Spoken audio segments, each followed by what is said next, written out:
Today we're gonna talk about, is passive income a lie? Everybody wants passive income. How do I do the most with doing the least, or make the most with doing the least? And if you even type in passive income in your Facebook feed or online, you get all these ads for people like, I can give you, this tip and this trick and this list, and follow my plan. It's worth $10,000, but I'll give it to you for $29.95. Oh man, because I do a lot of research on that. That's all. A lot of funnels look like that. A lot of sales funnels. I see. So anyways, we're going to talk about that. But before we get into the main topic of the show, we're going to talk about a tool tip or tech of the week. I'll go first this time. You start, James. Yeah. I am trying out this new program it's free right now for me. It's called Fathom, Fathom. And it's an add-on for my Zoom recording where I can take highlights of the show or anything that I'm recording, click a button, and it highlights what I'm talking about. I can type a note, and then I can use that. What I use it now for podcasting is I can use it for quotes. I can use it for clips, for social media. I can just use it when I rewrite the show notes. Like, oh, these were the 3 important things we talked about. But you can you can make anything a highlight. So if you're doing a team meeting and somebody is delegated a task, I click the delegation button, it records the delegation, and then I can send this meeting recap to the whole team. They don't have to listen to the 90-minute meeting, because what are meetings? They're basically to get to the action points. You want action from your meeting. Who does what? And delegation. Who does what by when? And so I can clip those, put them in a document, send it to the people, have it as a recording for all time, but you don't have to listen to the meeting. You just listen to the important things. And it gives a summary and a transcription. And I know there's a business plan for it, but right now I'm just using the free version and it works really well. I've been impressed with like the transcription and the ease of use. So if you're struggling for how do I record my meetings, because they're all Zoom, and how do I get them to people, and then how do I record the important points? Fathom is something you should check out, because it's been I think it's sped up my note taking. So sure. No, that's for me, that's something I always look for. So I have a question on that, James. So yeah, we do our podcast editing and a lot of things in Descript. Yes. So does it record when we're recording these things on Zoom? Is it recording into Descript, or are you putting it into Descript after? It's recording. It's recording to the. So I actually record it 2 ways. I record it to the local drive, my hard drive, because I think that gives me a cleaner recording for podcasting. Because even though I have like really good internet, occasionally, you get dropouts, or your guest may not. And that's the thing too. So you could do both is the point. Yeah, I'm doing both right now. So I will have clips that I can share that are in the cloud. And I will also have my slightly better local recording that I can download and just move over to the Descript program. So that's my. Yeah, so you can do 2 recordings. One, you can edit in Descript that gets a higher audio quality, does the studio. Because that's the thing, for those who are impressed with our sound, which you should be. That's the Descript program that creates it's the Studio Magic, I think is the button for it. That Studio Sound. It's called Studio Sound. I like to refer to it as magic. It is magic. It is magic. And then but then also you can do the Fathom version that allows you to have more notes and extractables and things like that. So, that's great. So here's my tip. If you're doing anything where you have a website, whether you have a local private practice, you have a blog, whatever, you have to, and it's rare that our tips are that emphatic, but you have to, in my opinion, have a CRM. You may be asking, what's a CRM? CRM stands for Contact Management Customer relationship management. Yeah, relationship. I knew it was. We knew that. We knew that. Well, it's a problem. I mean, if you're a therapist, your acronyms that you don't know what they stand for. So customer relationship, but it's email management. So Constant Contact, MailChimp, Aweber, ActiveCampaign, all these ones you may have heard of. There's certain ones that have been around for longer, like Constant Contact. A lot of them are free to start with. I use ConvertKit, and ConvertKit starts out with a free plan. You don't have access to all the features, but the features I'm about to describe are all free. And so if you're interested in that, you could check out my link at PsychMaven or at convertkit.psychmaven.com. We'll take you to our specific link for that. But I use it for the things that we do in the organization I work with, PsychMaven, and we have a large contact list of several thousand people. But I'm not going to even talk about that. I'm going to talk about what I have for my counseling website, which I have a free plan I use for my website, Haven Counseling Center.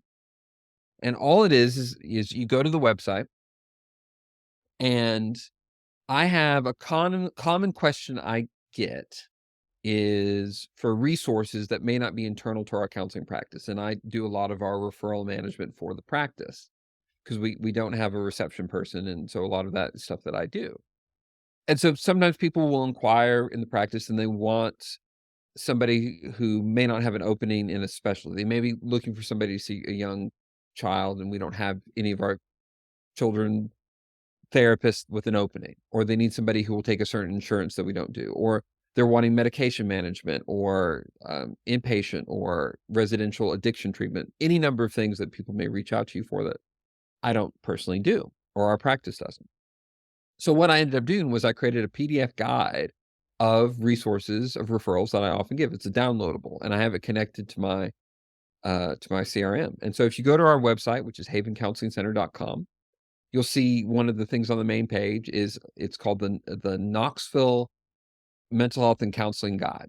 And it's a download. And if you click on it, it's just a simple opt-in form. People put in their email, and they'll do some check boxes based on that gives us some information to kind of know who they are. And are you looking at this for your own use? Are you another therapist or healthcare professional that's looking for referral bases? And this is just something slowly collecting email addresses. We get about 4 to 5 email opt-ins a week. I've had it going for just about 2 years. Right now, I think we've got 500, 600 email contacts in it. But the benefit of having this is whenever we're doing something as a counseling center, gives me a direct way to reach out to people.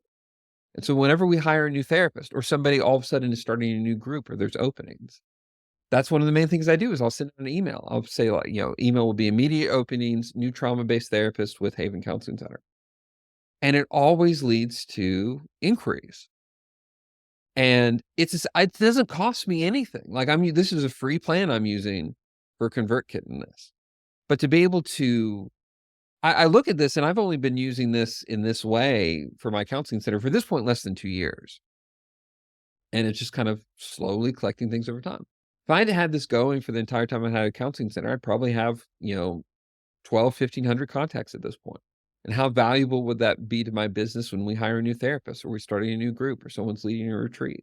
Well, yeah, that's one of the big things when you hire a new therapist. Filling their schedule is often the main, because I work with virtual assistants, that was what they would always ask us. Did you fill the schedule? Did you fill the schedule? Did you fill the schedule? But you're kind of dependent on who's calling. So what you're doing is still you have a resource of people who might be open to joining a new group or because these are people that were interested in the topic of local mental health resources. And it's also just, I tried to make it a good guide. And if no one interacts beyond, the other thing this did for me was a time saver, because when people would reach out and, ask for referrals, what's on this guide is stuff I would give them typically. And now I can just send people a link and be like, hey, if you go to this link, you can get this free guide. And I just find it's a direct way, because I've done Facebook ads for my counseling center before, and that I think is helpful, but it's less precise. I'm just kind of throwing things out into the ether of the internet. And these are identifiable people that have expressed interest in what we do, whether they're referral partners, people looking for their own services, whatever it is.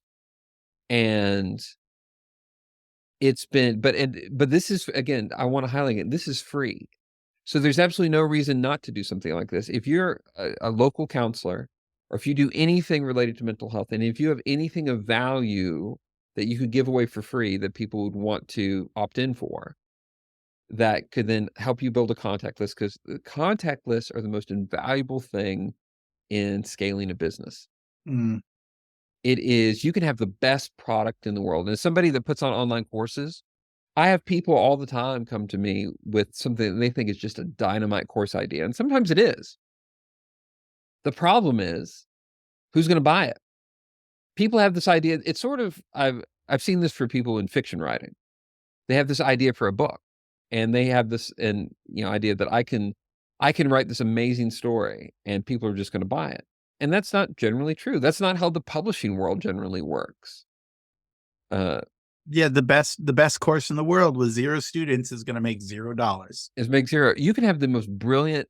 Ultimately, these things happen because you'll hear stories of fiction writers that will build momentum, but oftentimes, if you listen to their story, there was somebody in the pipeline that got a hold of their material and really took ownership, and I'm going to move this forward. But you can have the most brilliant book in the world. If you don't have an audience, no one cares. And then on the opposite side of that, you have someone like James Clear, who James Marland and I have talked about, of Atomic Habits, yeah, which is a great book. And I've enjoyed the book. However, he put out the book after he had been doing a blog and email newsletter that had something like 200,000 subscribers at that point. He had a contact list. And at that point, if you have 200,000 subscribers, it doesn't matter who you are, you can get a book deal. Any publisher would be if you could show an active contact list of that many people that you can directly speak to. You don't have to. You can have the dumbest book idea. A publisher will probably give you an idea if you've got an engaged audience. Well, that's why, and I don't know if you do this in your course, your profitable mental health course thing, but I the second step for us, once you have your idea, is start building that list. It is for me. We have idea and audience, and then it goes into marketing. Yeah. And that's the thing I talk about. And there are other things in that course I teach, because I've done marketing in other ways. I've done direct mailings in the past. There are ways in collaboration, affiliate stuff I'm really big into. But ultimately, for me, it's all down to, at this point, particularly with an online product, getting an email contact. And I don't want to be spamming people. This isn't about, you want a consensual email contact. This isn't, don't scrub lists online and just load them into your CRM. Like most CRMs will say, did you get permission to email this person? That's important. That's very important, both for the ethics of it, but also it's the quality of person. I want people to hear from me if I'm going to email. If you do it wrong, just bulk lists, you get on a spam list, and then the ISPs and the email providers don't prioritize your mail, or your mail gets sent to junk or spam. Yeah, so you just can't do that. This is hugely important. Yeah, the way you're talking about providing a resource for somebody that they actually want to read, and then sending them information that they actually want to have is beneficial to you, and it's beneficial to them. Like you're doing something of value to them, and they appreciate it, and they're going to listen to you better. So anything I put out into, I want it to be valued. I want it to be, and ultimately, if you want to scale in what you're doing without providing value, I have no help for you. I don't want you to succeed if your goal is to make more money without adding value. Yeah. Hate to be that blunt, but it goes. And so this is the segue to what James and I had kind of set as our topic today about, because I'm talking about, I've been able to grow a lot of my businesses through, and I will say, what the example I gave just in growing the email list for my counseling center is something that people would call a passive process, because this is an automatic thing that's happening. But it leads into the question of this email, of this email podcast episode. So is passive income a lie? I guess that kind of leads to an introductory question. Like, what are the different what's the difference between passive income and other types of income? Yeah. Or what are the ways to make that income? Do you want to give us a little definition? Sure. I'll unpack what it is in my world, because I think, I'm kind of the avatar audience of Sure. what we try to think. And so there are things that I do that are much more directly active income. And there are things that people would qualify as passive income, but I have some issues with that phrase, and we're going to get into that. So the most clear things that I do for active income is psychotherapy, supervision, consulting. And those are hourly paid things that I do, where if you meet with me, if you have a counseling appointment with me, a psychotherapy appointment with me, that is a paid service and it's paid for time. So it's a 45-minute block of time and it's X amount of dollars. And that is an active income sort of thing to do. I get paid for that by being there, by being present, by providing that. It's providing supervision is a similar sorts of thing for me. And I don't do a lot of one-on-one consulting, but I do some where people will, but basically they're buying time for me. They're buying time for me to sit with them, whether in person or on a video call. And active income can be very lucrative. My hourly rate for my things is fairly expensive at this point. My psychotherapy rate is, 172 per session right now. And my consulting rate, I do it on a case by case basis, but I think I'm at like 280 an hour right now for my consulting rate. So when I'm doing it's not that it's not income producing, but there's a direct correlation between my time spend and money I'm making. And so by its nature, it is not a passive income process. That's one side of what I do. Now, what are the things that are more, and I'm doing air quotes for those who aren't seeing it, passive? Because again, I think it's qualified. Well, I'm a group practice owner. And so I have therapists that work for me that will provide psychotherapy services like I do. And a proportion of that revenue that's brought in goes to me as part of my business revenue. And we pay expenses and things like that out of that. But ideally, at the end of the month, we are paying less in expenses than we have brought in for revenue. And the difference between the two is profit. So ideally, and that is more, again, I'm avoiding the P word, the past. It is less active for me because I'm not the one. I can go on vacation and therapists that work for me are still seeing clients, and that money is going to my bank account, and that is still having an effect on things. I have courses that I both coordinate and manage with other people and ones that I teach myself.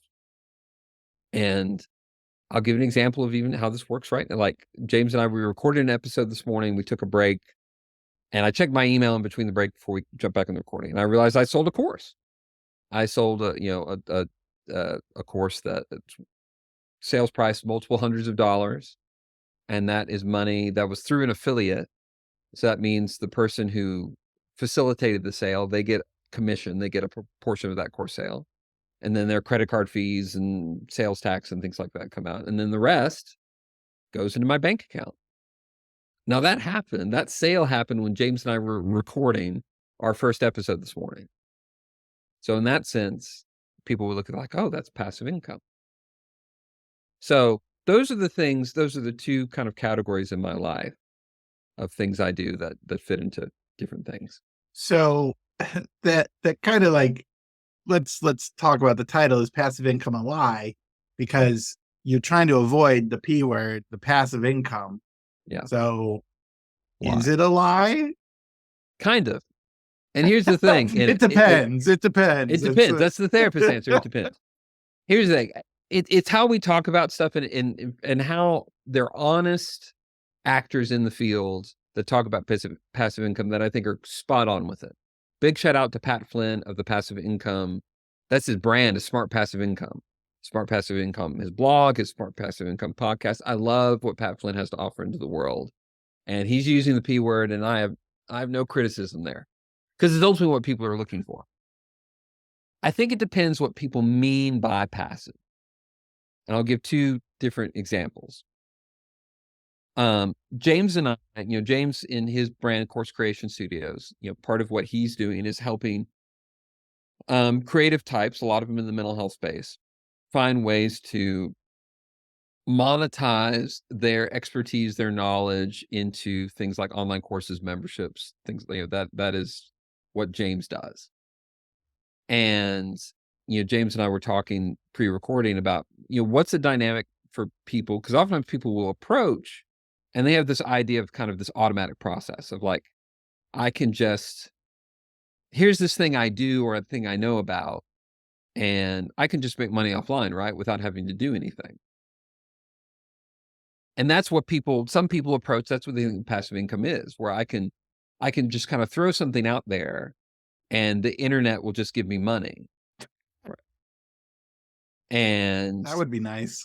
Yeah. Well, I think that's the hook though that gets people, if you believe that.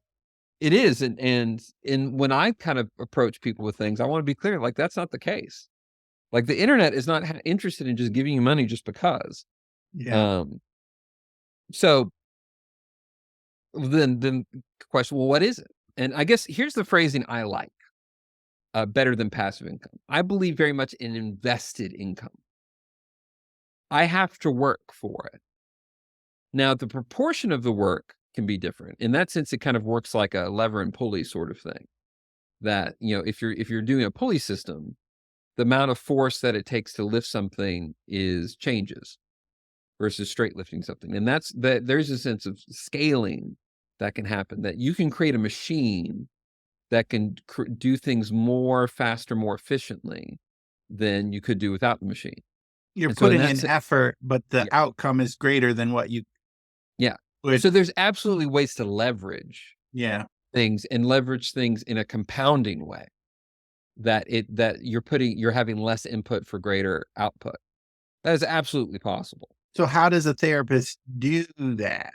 Like, with their knowledge? Because a lot of therapists have expert knowledge, expert skills. They're really good at like helping people. And often they're really good at helping people in a specific way: anxiety, depression, narcissism, like something.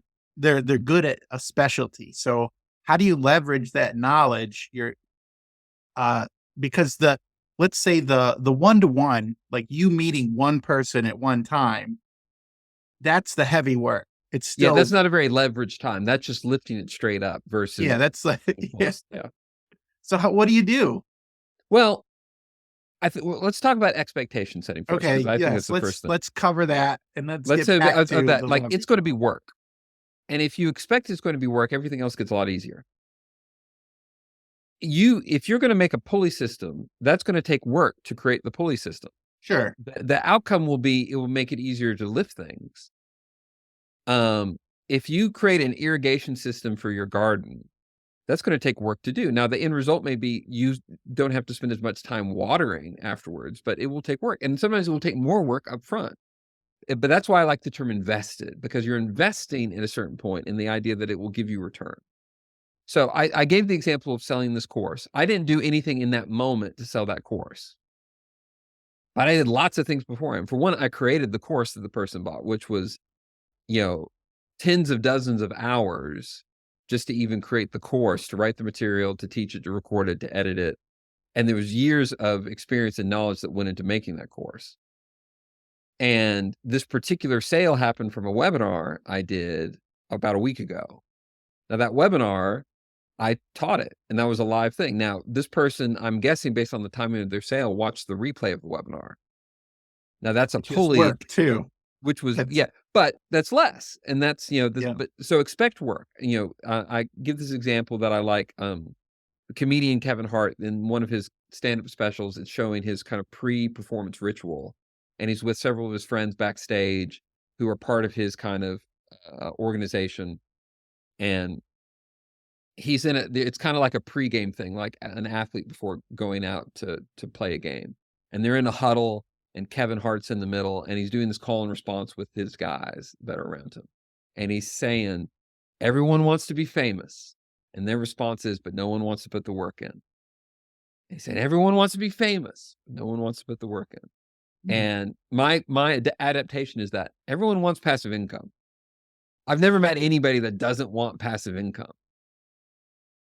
Everyone wants passive income. You got to be prepared to do the work. Yeah. That's the first hurdle. That's the mindset.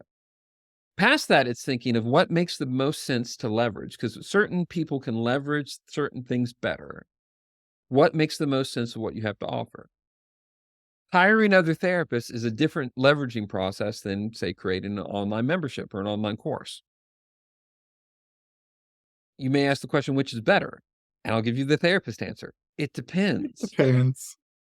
As a group practice owner, the amount of money that is generated from having a group practice is significantly more than the amount of money that's generated in my online courses.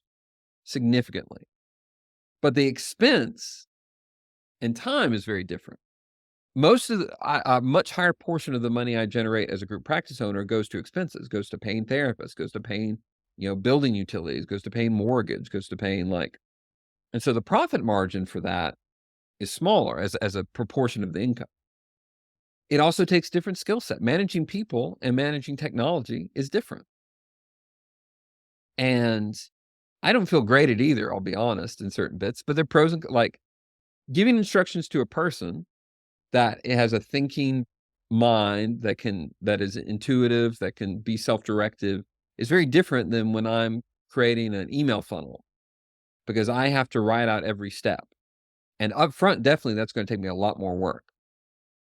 Now, the email funnel, you know, what works when it's working, what works about that is different than, I don't have to attend to the email. I don't have to attend to my personal relationship with my email funnel the same way I do for people that work for me. So it's deciding on what is the thing that makes the most sense for you. There are things I've done in the past, I've shared in previous episodes. I had a psychiatry practice, a medical practice, and my goal for that was to scale up an income. But that was not fun for me in the end. That was not a good fit for my personality. That was not a good fit for my expertise. That was not a good passive income investment. Online courses I know a lot more about. And I know much more about the management and the creation and the execution, and so that feels like a better thing for me. So how it's thinking of the what think of your why first. Like, what are you trying to accomplish?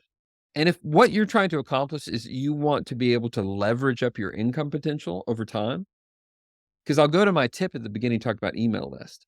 I am the main factor of my profitability as a course creator is not how many courses I have or how expensive my courses are. Those are factors, but the main factors is how large is my audience? Because I can have the exact same number of courses, but if I'm getting more and more people on my email list that are interested in these sorts of courses, each course, that's the pulley system there. Each course becomes much more valuable. And that is a problem I'm willing to work on. I'm willing to solve. But I have to work on my email list. I have to do things. I have to invest time and resources. If I'm growing it through paid ads, I have to pay the money to those ads, and I have to make sure those ads are efficient. Yeah, the one thing, the challenge here is the one thing people don't want is to get on another email list. Yeah, like they want to, I trim so many email lists a week or a month. So what you're doing in your list is giving them value. Like, you're not just selling them the whole time. No, I can't. And I want people to be like, I have people on my email list that have been on my email list for years and have not bought anything. Yeah. And you know what? I'm okay with that. Because there are often people that have given me feedback of how much they appreciate value. And in what I coordinate with other people and myself and Psych Maven is we try to create high value. I want people who never buy anything to feel like it's good to be on our email list, because we do free webinars, we put out free continuing education, we recommend people towards podcasts, we do I want people to feel value and just to be, and I also think about it in the sense of how often I email. I'm on certain email lists that I get, they're constantly, and even if I like you, there's a certain point I'm going to unsubscribe because you're just junking up my inbox, because I'm not interested. If I'm not interested in 90% of your emails, I may love you, but I don't want to be on your email list. Yeah. And So it's really getting that niche down and really thinking about, but anyway, but go back, like, how do you do it? Think about what's the pulley system you're building, but you're building a pulley system. You're building a machine. What's the machine you're building? You're building a machine. What do you want the machine to do? Why do you want the machine, for one? And if it's just so you can sit on the beach and never think about it again, that's going to be a hard machine to build. What I love about passive income is I'm able to work in one moment and reap the rewards later. Mm. So I don't have to work in every moment. That's I, what I enjoy. I, But that's also what I expect. I forget one of the podcast people I listened to. It was probably Graham Cochran. Like it's like the get rich slow method. Like you're putting in the work before. Yeah. The riches come a little later. But nobody, just like the Kevin Hart example you said, nobody wants to do the work. Like nobody Yeah, no wants one to wants to like do the work. build the list or identify who the customer is that they can help the most, and then provide them value before they even buy anything from you, and then maintain that relationship.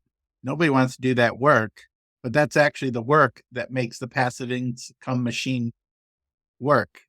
You need, and part of you need to know it. And I'll give a practical example of that.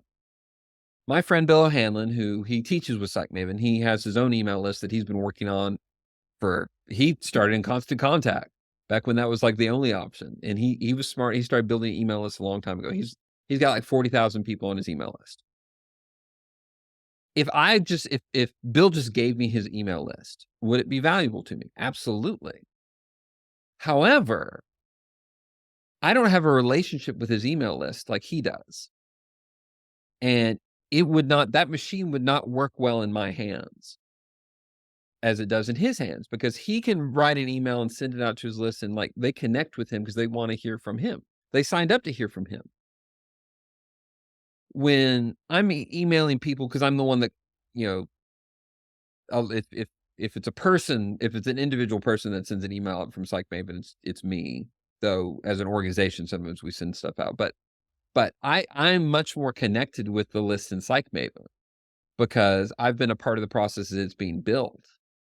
And so it's been a conversation in that sense. And like, if oftentimes, for therapists looking to create passive income, it's usually involved giving some mental health related service outside of therapy, was information product or supporting other people in the industry, but that's going to be very relationally driven.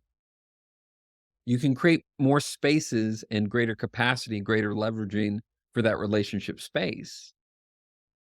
But you have to think about it in those terms. If you just want an easy button, it's just there isn't an option for that. There are ways to leverage up. And so it's not that you have to, when we say you have to do work, first is set the expectation, you're going to have to work. But the second is you're not necessarily going to have to work as hard for the same result. The fruit and and that's why I like the term investment. My investments in my passive income, air quotes, passive income, increase over time. When I put out a new course, what I get from it is significantly more than what it would be when I put out a new course 3 years ago. That is the fruit of investment. But I still have to do work. And you may have to do less work, you may have to do it less often, but think about having a car. There are certain cars that are far more reliable than others. And so it's not that all things are equally amount of work. You can get a certain car that's super reliable, but you're still going to have to put fuel in it. Whatever that is, whether it's an e-car, whether it's hydrogen cells or the diesel fuel, gasoline, you have to fuel it some way. It has to get maintenance at some point, whether that's often or infrequent. At some point, it has to get, whether it's an oil change or transmission fluid or battery replaced or, new tires, take your pick. You're going to have to do something. Now, ideally, you may want something that you don't have to have in the shop all the time, which I can get. The difference, if you have a Toyota Camry versus, a 1960s model Austin Healey Sprite, one is going to be in the shop way more than the other. Now, the Sprite, and it's the Sprite, just to let you know, it's Austin Healey. But like, that may be worth it to you because you love the car and you don't mind being in the shop that much. And your income scaling, maybe you're okay for how much work you have to put into it because you love the work. Like one of the things that I don't do is a lot, we talk about James Clear. James Clear made the commitment to post a blog every week. And I've not committed to anything like that because I don't like that style of work. I don't like the constant deadlines and the constant. I'm much more of a batcher. Mm, Course creation's much more. I'll do that because that's a lot more work than writing a blog post, but I'll do it all at once and then I'll do anything for a while. That's my style. And so you fit, you fit something that goes into your style, but so you may be okay. So I'm more the Toyota Camry person, but I need to accept I do have to take it in the shop. Anyway, I'm a reliable car person as well.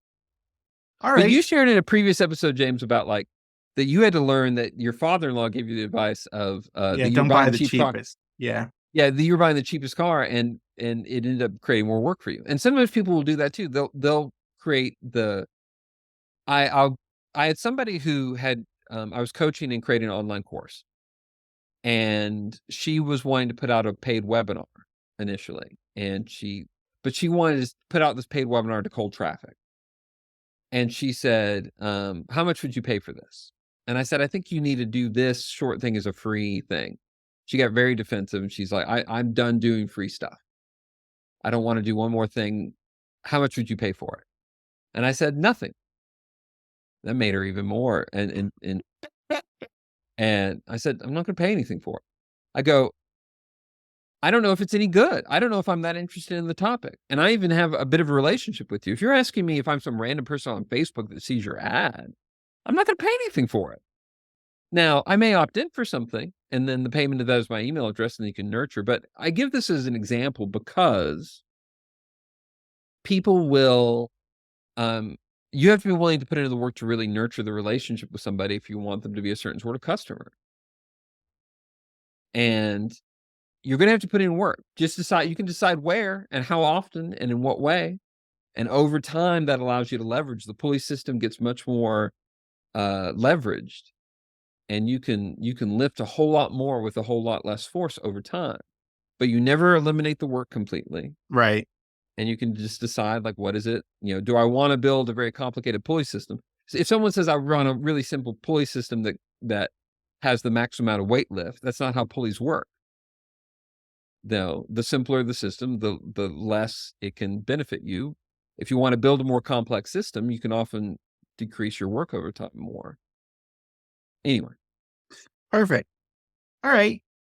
So passive income isn't truly passive, it's invested income, and you're Yeah. building the machine You're to building a machine. It can be more passive. And I think that's my qualifier. It can't be passive in the sense of an absolute. I've created something passive. You can create something that's more passive than it was before. And over time, it can become progressively more passive. But it's just this idea of how do you reach infinity? You don't. You can increase, but you never reach it. And so you can have something that's more passive, but nothing is truly completely passive. But you can build in that direction. great. That's my That's tip. awesome. And when you're That's my looking one at thing. scaling, that's important. So let's go to the one thing you want people to remember from the episode. I'll go first. It's kind of a reiteration. Like you were talking about before you get value, you got to give value. So the value circle that Graham Cochran talks about in his book, you give them some sort of value with a lead magnet or some sort of gift. Then they get the value of that item. When they purchase your item, if they eventually purchase, they get the value of that product, and you Mhm. also over deliver. So you give, like, his value circle is like three givings to one get. Like, Mhm. that's his machine. He called it the value circle. And you just can't throw something at the internet and expect money to fall from heaven. You gotta give something If it first. does, it's a fluke. And that's part of it. It's and because someone may be listening to this and like, that's not true. I totally put Right. this out here and sure, you can't build around that. Like, and that's the thing. If you want to build something, you can't build something off of happenstance. Yeah. You may benefit from happenstance, but it's hard to really build and plan. So how about your one thing, David?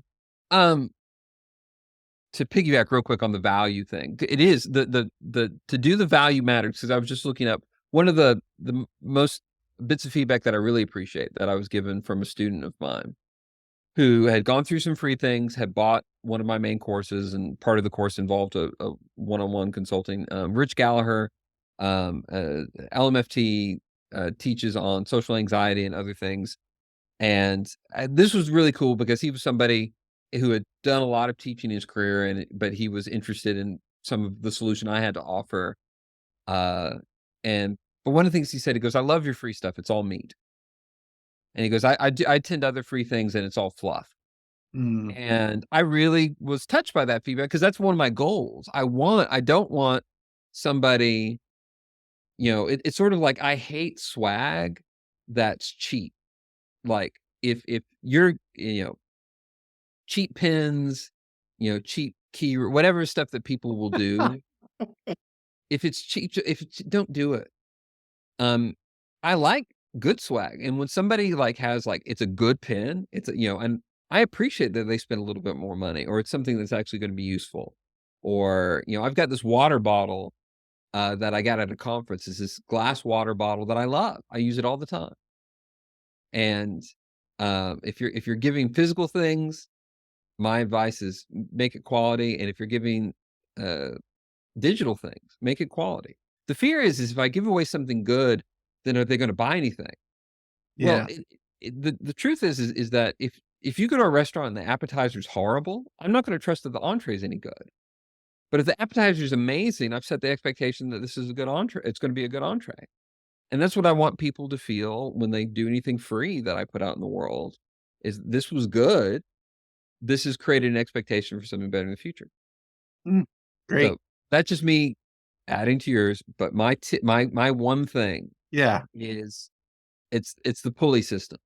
Yeah. Of that you can make it an easier lift for yourself, where you can lift more with less energy. But you've got to build a pulley system. And you can build a better pulley system. It can get more passive. And so if the question of the episode is passive income a lot? It depends what you think. If you think passive income in an absolute sense is achievable, that is a lot. But creating something that is more passive, than what you're currently doing, and more passive than itself over time, absolutely true. You put in the work, you workshop it, you tune it up over time, you can get some really good, it can get really smooth throughout, where that engine is really well lubricated, and it purrs along really, really well. That doesn't mean it's never going to need oil again, but it can run well, and that should be the goal. Put in the work, expect incremental improvements, repeat. Great. All right. Well, thanks for joining me, David. Thanks, James. This is James Marland with Dr. David Hall. Thanks for joining us with the Scaling Therapy Practice. We hope you make those small steps that lead to big growth. We'll see you next time. Psych Maven is proud to support the Scaling Therapy Practice podcast. And if you are someone looking for ideas that are tailored to your own personal style on how to scale and grow your own impact and income as a mental health provider, we hope you might check out our free online assessment. If you go to stp.psychmaven.com, you can take our free personal inventory and find out what your builder type is as a helping professional. This assessment is quick and fun, and it comes with tons of customized resources with your results, so you can discover the best ways to scale that match your own personality. Find the assessment at stp.psychmaven.com.